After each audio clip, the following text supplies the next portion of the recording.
It's the week Seahawk fans have been waiting for. Your Seattle Seahawks set to take on the San Francisco 49ers. Their first game off the bye week, a pivotal contest in the NFC West.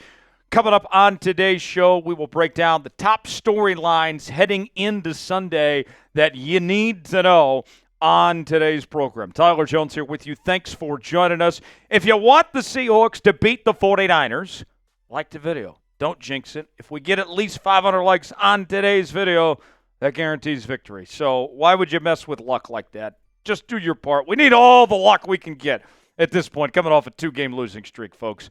Like the video, and we'll get going with today's show.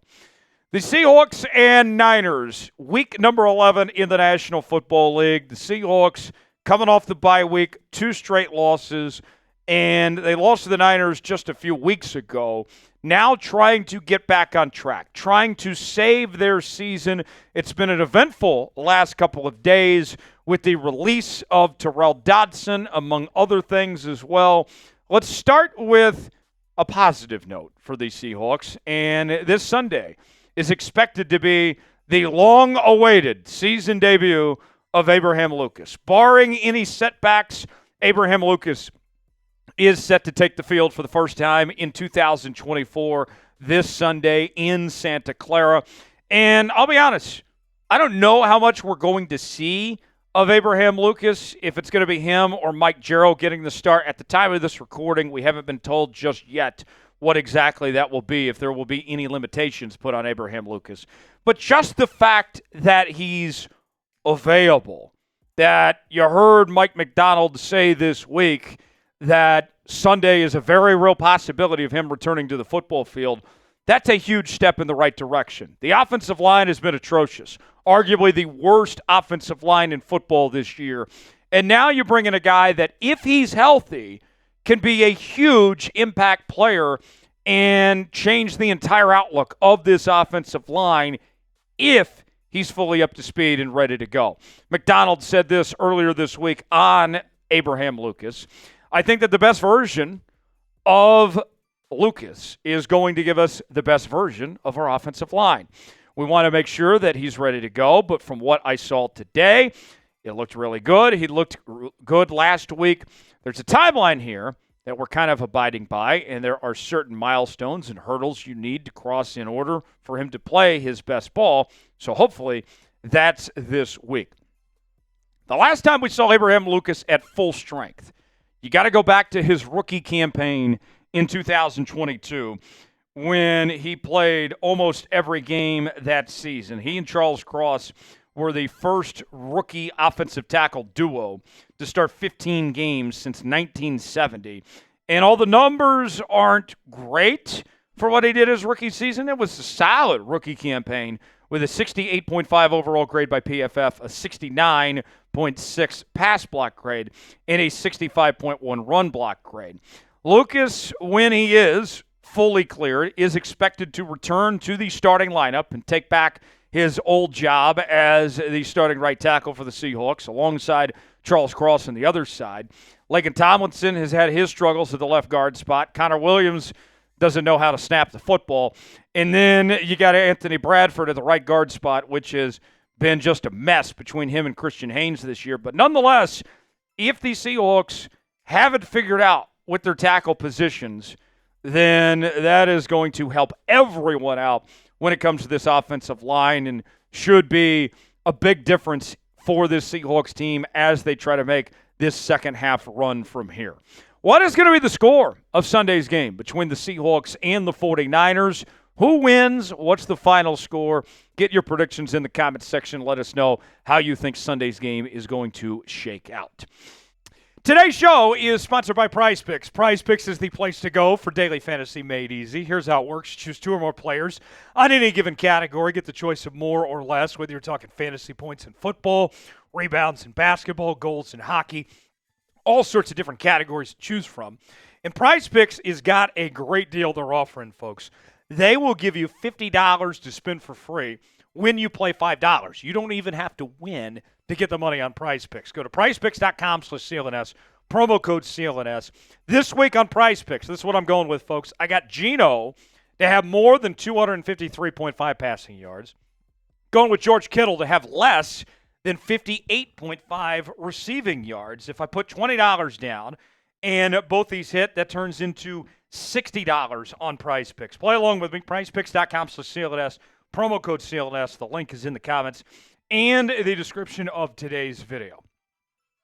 Up next, let's talk about the quarterback position. A lot of pressure on Geno Smith. Can he win the big game?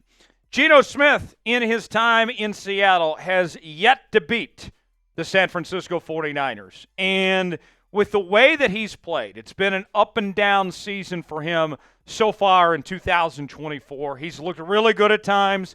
He's looked really bad at times. And the whispers for Sam Howell are getting as loud as ever. With Geno at this point trying to make that playoff push, but also trying to earn a contract extension, I would say, folks, that with where Seattle's at heading into Sunday, with how big this game is for both Geno and for the Seattle Seahawks, for what's at stake, this is the biggest regular season game of Geno Smith's career. Will he deliver? Will he perform? So far this season, he's been pretty accurate, 68% completion percentage, over 2,500 yards, 11 touchdowns, but he does have the 10 interceptions. And to be fair, not all those interceptions are necessarily his fault either. But one thing I keep hearing a lot of people point to is that the offensive line has really struggled, and that's a fair thing to say. But when you are a great player, you don't make excuses for everybody else. It's up to you to perform to that expectation.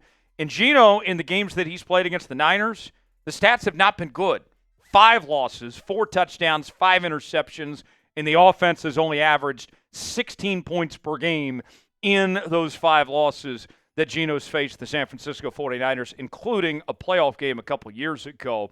Former NFL quarterback Hugh Millen did an interview with 93.3 KJR in Seattle and was talking about Geno and his situation heading into Sunday, and he said this is a stretch run for him. I wouldn't want to be Geno or his agent going into the offseason where we are 0-6 against the 49ers asking for an extension.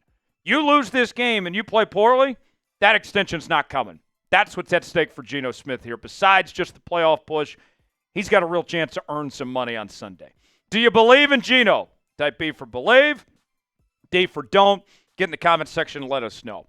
For the best Seahawks coverage around, you got to subscribe to Seattle Seahawks today as we're bringing you daily news and rumors. We're going to be live with our watch party coming up this Sunday for Seahawks and Niners. We'll do an hour-long pregame show, get you set, react to the game in real time.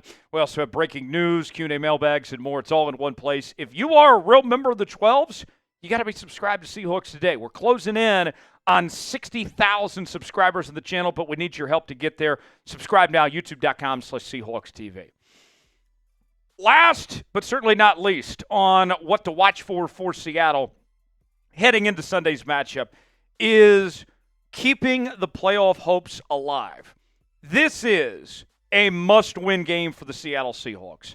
I know that it's going to be a tough matchup. Their backs are against the wall going up against a Niners team that has Christian McCaffrey back now, that is starting to come into form, if you will, this Niners team is. And if this Seahawks team is going to do anything, if they are going to make any type of push towards the postseason, you have to turn things around right now. You have to make a statement this week against the San Francisco 49ers and show that you're legit. Look, the division race is still wide open. The wild card race is still wide open. But you cannot afford to fall behind and go to 4-6 at this point. You look at the playoff picture in the NFC right now.